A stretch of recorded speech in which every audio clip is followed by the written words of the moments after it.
Well, my name is Matthew Kukah. I'm the Bishop of the Catholic Diocese of Sokoto, northwestern Nigeria.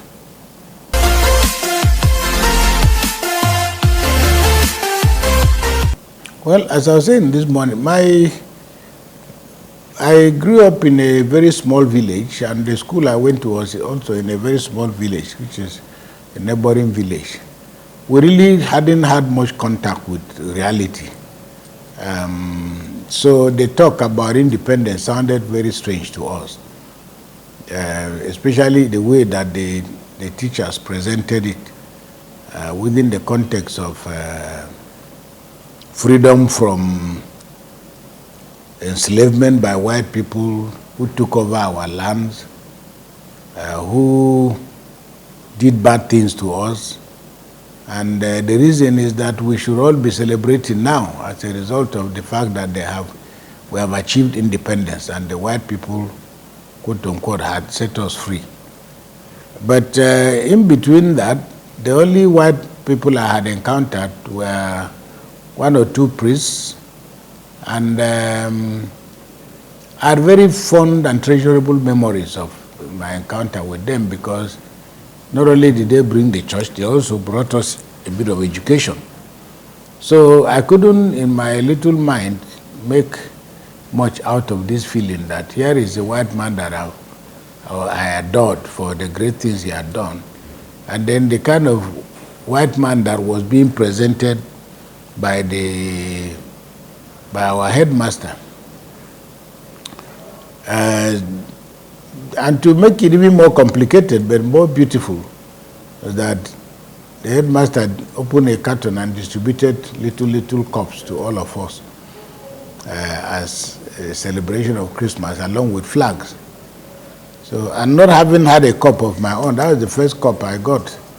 So for me it looked so beautiful, but I couldn't, at the back of my mind, get my hands around the idea that the white man was being presented in negative terms.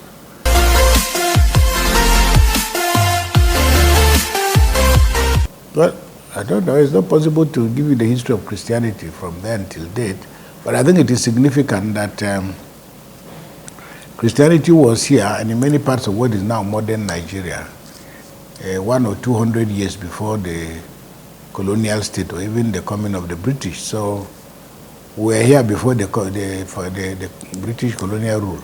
But I think the difficulty in particular that the Catholic Church has had to deal with even up till now is an identity problem. The white people were white, the missionaries were white, and especially here in northern Nigeria, and within the context of socialist or Marxist view of politics at that time, people tended to see the church as being part and parcel of the colonial state. And there are those who have argued that, well, Christianity came to pacify the Africans and reduce their tendency towards violence by presenting them the gospel, which then softened them.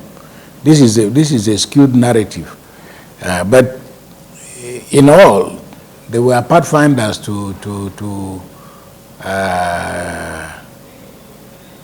modern Nigeria, because it is the children who went to most of these schools that came back and became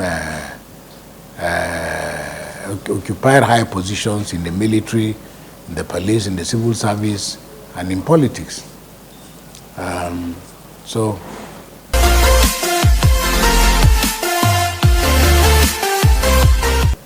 Well, the first thing is something I should have added. In his independence speech on October 1st, 1960, our Prime Minister then, Sir Abubakar Tafawa Balewa, acknowledged the huge contribution made by the church in the area of education and health. It's a pity that this partnership didn't survive the new state. And the result is that we could have improved on the quality of that partnership to improve the welfare and lives of our people. Now, almost directly from that, flowing from that, is the fact that in 1970, after the end of the Civil War, the government decided on this policy of gradual takeover of schools, which then created a completely different environment where schools became highly secularized, the church was involved in building secular schools quite all right. But there was a high dosage of moral content, not necessarily doctrinaire, but there was a lot of concern about teaching people to be good citizens, imbuing people with Christian values without necessarily making them Christians. So there was that contribution. But once the schools fell into government hands,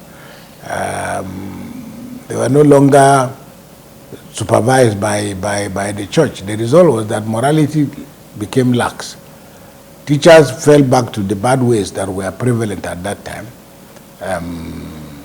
Promotion became politics. And people gradually, over time, literally stopped subscribing to discipline, because all kinds of things began to filter into the system. The result is what we have today. That is that you have a nation where the issue of public morality is on free fall. Now, it is easy for people to blame Nigeria for being a praying church, a praying society or whatever, and that religion has become a problem. Well, that's a luxury. I say it's a luxury because millions of Nigerians do really truly take religion seriously. Okay, it's not everybody who is playing around just trying to make money. There are people who are trying to make money in different ways in Nigeria. Okay, they are selling fake pure water. They are selling fake things in the market, whether they are women measuring gari and selling. So that culture of rot is prevalent, and that's why you're also finding people who have crossed over to the church, people who are really ill-equipped to play this role. But because you have a society where things are not working, people are doing what ordinary human beings will always do, and they've done through history, to co-opt history as a source of comfort, and comfort that is not just ephemeral. It's something that people, as I said, take very seriously. You know, so I don't think it's you have how will I put it? It's not so much a question of that you have an either-or scenario. No, that people are genuinely committed to their faith, and I always say if they break the law, the state should have a mechanism for punishing people for breaking the law, not because of religion.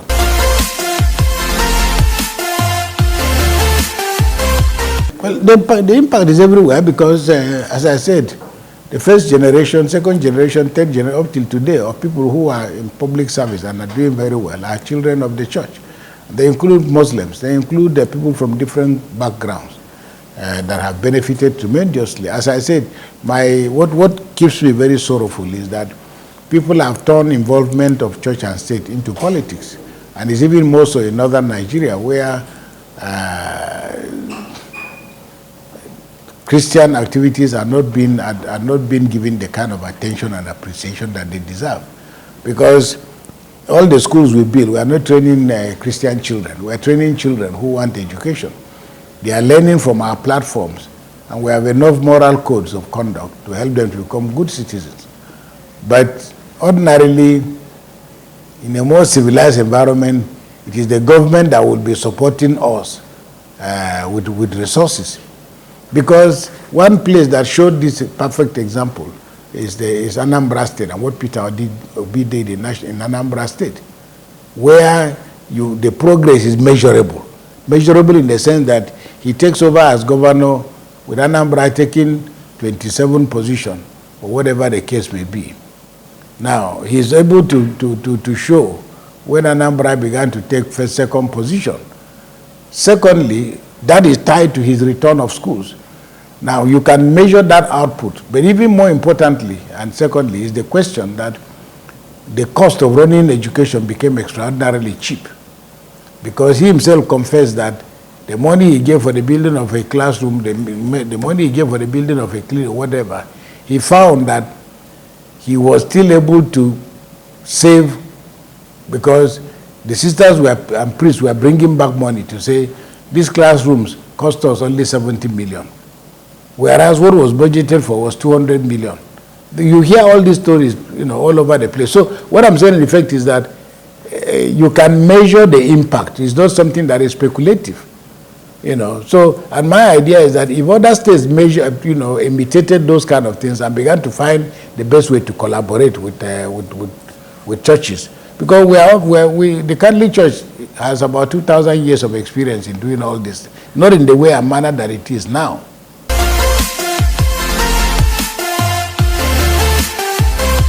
Well, again, this would have been much more discernible and pronounced if you had a state that is ready to work closely with the church. Okay, it took President George Bush in America, George Bush Jr., to put out the fact that, look, we need to work with the church, because they're realizing that at the level of the kind of welfare that they want to create for citizens, the church is the most well placed to deal with these things. So if you talk about contribution, we don't have a police force, we don't have an employment agency, we only do the best we can. Well, we don't want to engage the state because our culture is not favorable to Christianity. Too bad.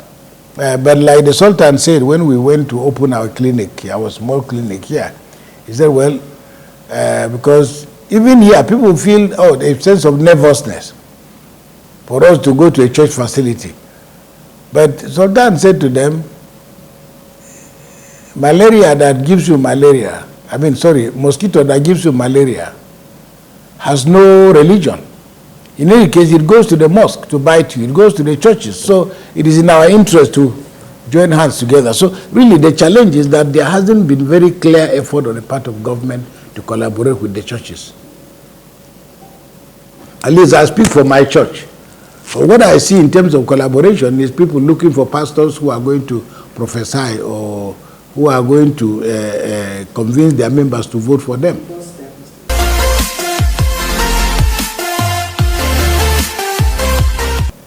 Mentoring is not a new thing. Every day the priest is mentoring, because he's relating with young people, relating with people across the board at different levels. Many of us think that mentoring is something that you do. For many young people, mentoring is teaching us how to make money, teaching us how to find jobs. This is legitimate. But if young people look up to the priest or the reverend sister, I'm talking of within the Catholic Church, you'll find that those are the agents that continue to guide, whether as teachers, they're resolving the problems of your family, they're resolving your own problems, you're also learning a lot, improving the quality of your spiritual life, and so on. But very often children want to do something completely different with their lives. But you notice that if you have that closeness, as it used to be the case in those days, what we call father's boy, mass server, whatever, those are the guys who went on to become priests. Now, there are a good number of them who are scattered across society, and they are doing great things. But again, very often, most people are not talking about it openly.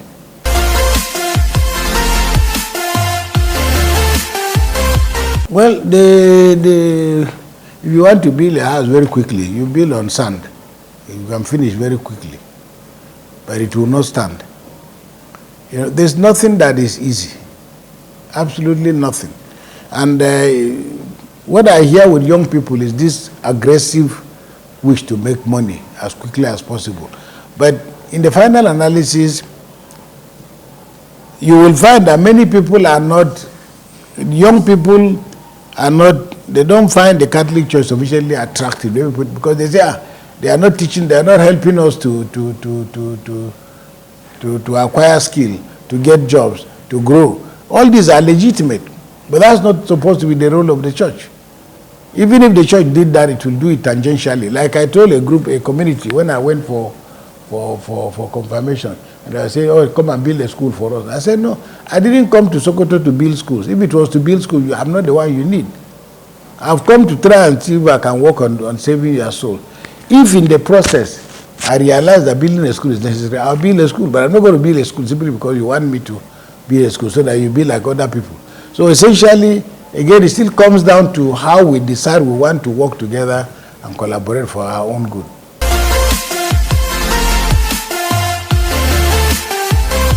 It's not so much a Nigeria I want to see. You know, it should be a Nigeria that you want to see. The Nigeria I want to see may not necessarily be the same with the Nigeria that you want to see. Okay, maybe the Nigeria somebody wants to see is the Nigeria that enables his children to go to school safely. He doesn't have to worry. A school, he wants to give his children education he can afford. The kind of Nigeria people want to see is different from the kind of Nigeria the criminals want to see. You know, but my argument is all of us must keep improving and improving on ourselves so that those coming behind us can and should do better. Again, my name is Matthew Kukah, Bishop of the Diocese of Sokoto. I wish all of us a wonderful October 1st celebrations and celebrate with care. Celebrate to stay alive.